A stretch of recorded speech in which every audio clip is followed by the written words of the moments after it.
여러분 안녕하십니까? 지역을 대표하는 예술 축제로 자리 잡은 포항 스틸아트 페스티벌을 비엔날레로 전환하는 계획이 추진되고 있습니다. 매년 열리던 페스티벌을 2년마다 개최해서 세계적 수준으로 발전시키기 위한 건데요. 철과 예술, 기술과 문화, 도시와 사람을 연결해 철강도시 포항의 위상을 전 세계에 알리겠다는 목표를 세웠습니다. 이규설 기자입니다. 바닷가 산책로를 따라 촘촘하게 늘어선 조형물. 폐철도를 이용해 만든 철길 숲에서도 다양한 예술 작품을 만날 수 있습니다. 그럴 때 정말 볼거리가 상징적이고 볼거리가 많잖아요. 얼마나 좋아요. 그 예술 작품이 누가 어떻게 잘 만들었나, 어떤 만드는 뜻이 뭐냐, 그걸 느낌 있기도 하고, 그냥 뭐 맹목적으로 걷는 보람도 이것저것 조형 살펴 그러면은 스트레스 해소되고. 평범한 길에다 감성을 더해주는 이 조형물들은 올해로 12회를 맞이한 포항 스틸아트 페스티벌 출품작입니다. 예술가는 물론 철강 근로자와 시민들이 자발적으로 참여해 철을 소재로 작품을 만들고 철강 도시에 예술을 입혔습니다. 지역을 대표하는 예술 축제인 포항 스틸아트 페스티벌을 세계적 수준의 비엔날레로 전환하는 계획이 추진되고 있습니다. 비엔날레는 2년마다 열리는 국제 미술전으로 이탈리아 베네치아, 브라질 상파울루, 미국 휘트니 비엔날레가 세계 3대 비엔날레로 꼽히고 있습니다. 전문가들은 무엇보다 그 장소에 어울리는 작품을 전시하고 철이라는 소재와 예술과 기술, 공간이 결합한 융복합 예술 작품을 설치해 다른 도시와 차별화하는 전략을 성공의 열쇠로 꼽았습니다. 또 성과 함구를 무대 삼아 영상, 설치 사진, 회화 등의 작품을 선보이는 일본 세토우치 트리엔날레 행사를 벤치마킹할 필요가 있다고 조언했습니다. 섬과 섬을 연결하면서 그 미술이 그 주민과 함께하는, 그래서 더더 미술이 감동을 만들어내는 그런 어떤 축제, 그런 부분이 상당히 인상이 깊고 벤치마킹을 하고 있습니다. 포항시는 비엔날레 성공 가능성과 예산 확보 방안 등을 검토해 포항 스틸아트 페스티벌의 비엔날레 전환 여부를 결정할 계획입니다. 특정 작품만을 짠하고 보여주는 축제는 외면받기 쉽습니다. 그 지역의 특성 그리고 역사 문화와 함께 어우러진 축제를 만들어야 오랫동안 사람들의 뇌리에 박히게 됩니다. MBC 뉴스 이규설입니다.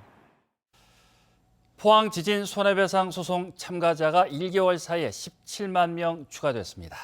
포항 지진 범대본은 지역 변호사 사무실에 확인한 결과 소송 참가자가 17만 명 늘었다며 1심 소송인단이 5만 명임을 감안하면 현재 소송을 낸 시민은 22만여 명에 이릅니다. 범대본은 이번 추세라면 내년 3월 20일 소송 소멸시효 만료 전까지 포항 시민 전원이 소송에 참여할 수 있을 것으로 전망했습니다. 한 차례 연기됐던 월성원전 삼중수소 누설에 관한 주민설명회가 오늘 원전이 있는 경주시 양남면에서 개최됐습니다. 이번 최종 결과에서 사용 후 해결료 저장조 내부 방수 도막인 에폭시 라이너가 크게 손상된 사실이 공식 확인되면서 도막 교체와 추가 조사 필요성이 제기됐습니다. 장미풍 기자입니다. 한 차례 연기됐던 월성원전 삼중수소 누설 원안위 민간조사단 주민설명회가 열렸습니다. 주민설명회에는 원안위 조사단과 원전 전문가, 주민 200여 명이 참석했습니다. 우선 사용액 연료를 보관하는 저장조의 에폭시 라이너 방수 도막이 크게 손상된 것으로 공식 확인됐습니다. 조사단에 따르면 월성 1호기 사용액 연료 저장조 바닥은 1983년 원전 가동 이후 지금까지 방수 도막을 보수한 이력이 전혀 없어 부푸름이나 균열 등 많은 손상이 확인됐습니다. 제가 현장에서 조사단하고 다니면서 육안으로 확인한 것은 이렇게 접지되어 있는 부분에서 반사용으로 깨지는 것들을 상당히 많이 봤습니다. 원전을 안전하게 운영하기 위해서는 에폭시 라이너보다 방수력이 더 강한 스틸 라이너 교체가 필요하다는 지적이 또 나왔습니다. 스테인리스 스틸로 바꾼 사례가 있습니다. 왜 안 됩니까? 사전에 예방적 조치가 필요하다는 거예요. 지금 이거 캐나다에서도 물론 한 사례가 있습니다. 원안위는 지난 8월 월성 1호기 폐수지 저장 탱크의 집수조 내부를 스테인리스 스틸 라이너로 교체했습니다. 하지만 사용행연료 저장조에 대해서는 조사단의 조사 결과를 인용하면서도 에폭시 라이너를 교체할 필요성까지는 없다고 선을 그었습니다. 탱크에는 저렇게 균열이 가 있는 그런 부분들이 있는데 조사를 한선에서 한 걸로 이렇게 지금까지 확인한 바로는 이 상부 쪽으로는 균열이 갔는데 하부 쪽까지는 그게 연결이 되지 않은 것 같다. 주민들은 사용행연료 저장조 방수도막이 크게 손상될 때까지 수십 년간 원안위는 무엇을 했냐며 원전 감시 감독에 충실해야 한다고 강조했습니다. 여기 보고서에 보면요, 저게 깨져가지고 바깥으로 샌나라고 나와 있는데 저거 들 깨졌다라고 말씀하시는 것도 이상하고 자꾸 지금 한수원이나 지금 이쪽에서 하는 걸 부둔하고 계세요. 국내 다른 원전과 달리 월성 원전만 사용하고 있는 에폭시 라이너의 방수력에 대한 논란이 끊이지 않으면서 원전 방수 설비에 대한 추가 조사 필요성도 커지고 있습니다.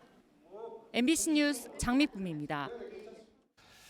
경주시가 재난 상황에 대응할 수 있도록 마을 방송을 집안에서 듣는 무선 마을 방송 가정용 수신기를 보급합니다. 내년부터 소외 취약계층과 재난 취약 지역 가구 등 1,000세대를 대상으로 순차적으로 지급합니다. 무선 마을 방송 시스템은 경주시 통합 재난관리 시스템과 연계해 재난 상황 발생 시 가정용 수신기를 통해 주민에게 상황을 신속하게 알립니다.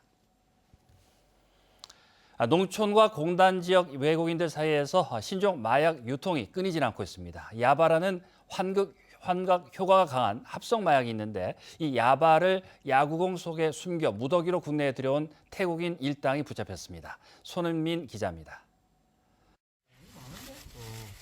공장 창고 구석에 놓인 검은 봉지에서 붉은 알약이 무더기로 나옵니다.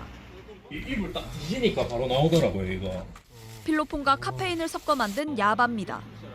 주로 태국을 중심으로 유통되는 합성 마약입니다.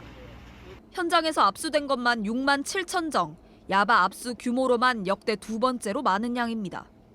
공장 기숙사 방에선 찢어진 야구공 수십 개가 담긴 택배 상자가 발견됐습니다. 이 방에 살던 35살 태국인 남성이 야바 국내 밀반입 총책으로 드러났습니다. 야구공을 해체하고 그 안에 넣고 다시 이제 실밥을 깨매어서 완제품으로 위장하는 아주 치밀하고 교묘한 수법을 사용한 게 특징이라 할 수 있겠습니다. 올해 8월부터 11월까지 태국에서 국제 우편으로 야바 8만 2천 정, 시가 41억 원 상당을 들여온 걸로 조사됐습니다.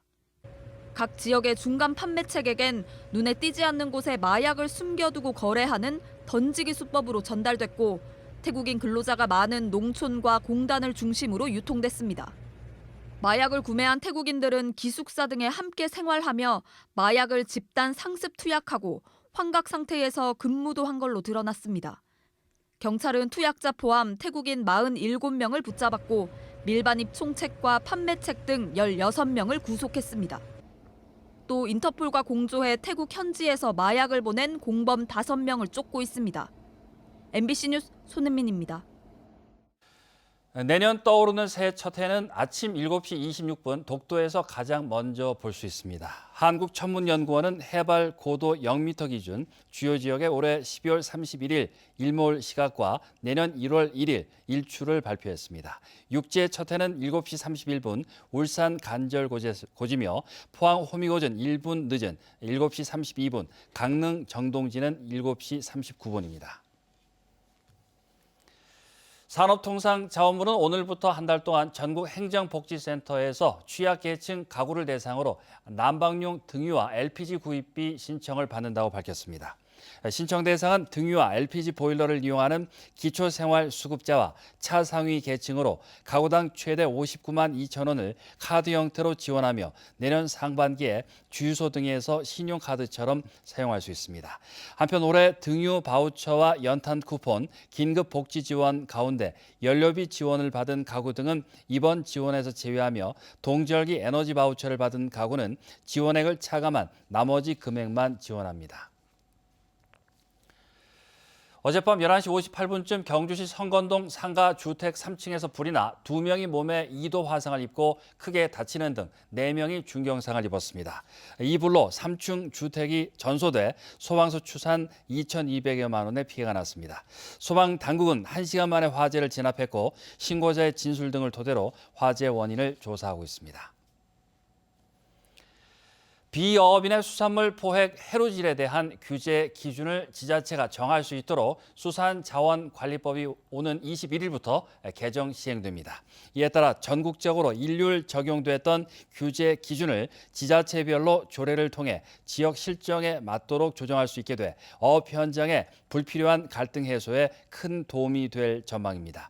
한편 개정 수산자원관리법은 비어업인의 해루질은 통발과 뜰채 등 동일한 종류의 어구를 동시에 1인당 1개씩만 사용하고 잠수 장비와 집어 등 사용은 제한하고 있습니다. 포항시 남구 송도동과 북구 항구동을 연결하는 동빈대교 건설 공사가 순조롭게 진행되고 있습니다. 포항시는 지난 2021년 6월 동빈대교를 착공해 현재 교각 기초공사를 진행하고 있으며 개통 시기를 기존 2026년 6월보다 6개월 정도 앞당기기 위해 공정에 박차를 가하고 있다고 밝혔습니다.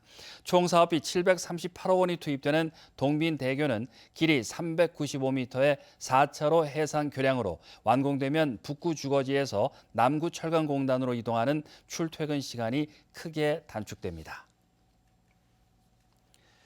영덕군은 영덕복지재단과 내년도 푸드뱅크 운영 위탁 협약을 체결했습니다. 영덕군 기초푸드뱅크는 지난 2019년 설립 이후 관내 주요 기부처로부터 식품을 기부받아 취약계층 등에 제공해 오고 있습니다. 올해도 3억 4천만 원 상당의 다양한 물품을 지원받아 복지사각지대 가구와 복지시설 등에 배분했습니다. 울진군은 유해 야생동물 피해 방지 시설 설치 지원 사업 신청을 받습니다. 야생동물로 인한 농축산업, 임업 분야의 피해를 막기 위해 철망 등의 시설을 설치할 경우 설치비의 60%까지 최대 600만 원을 지원합니다.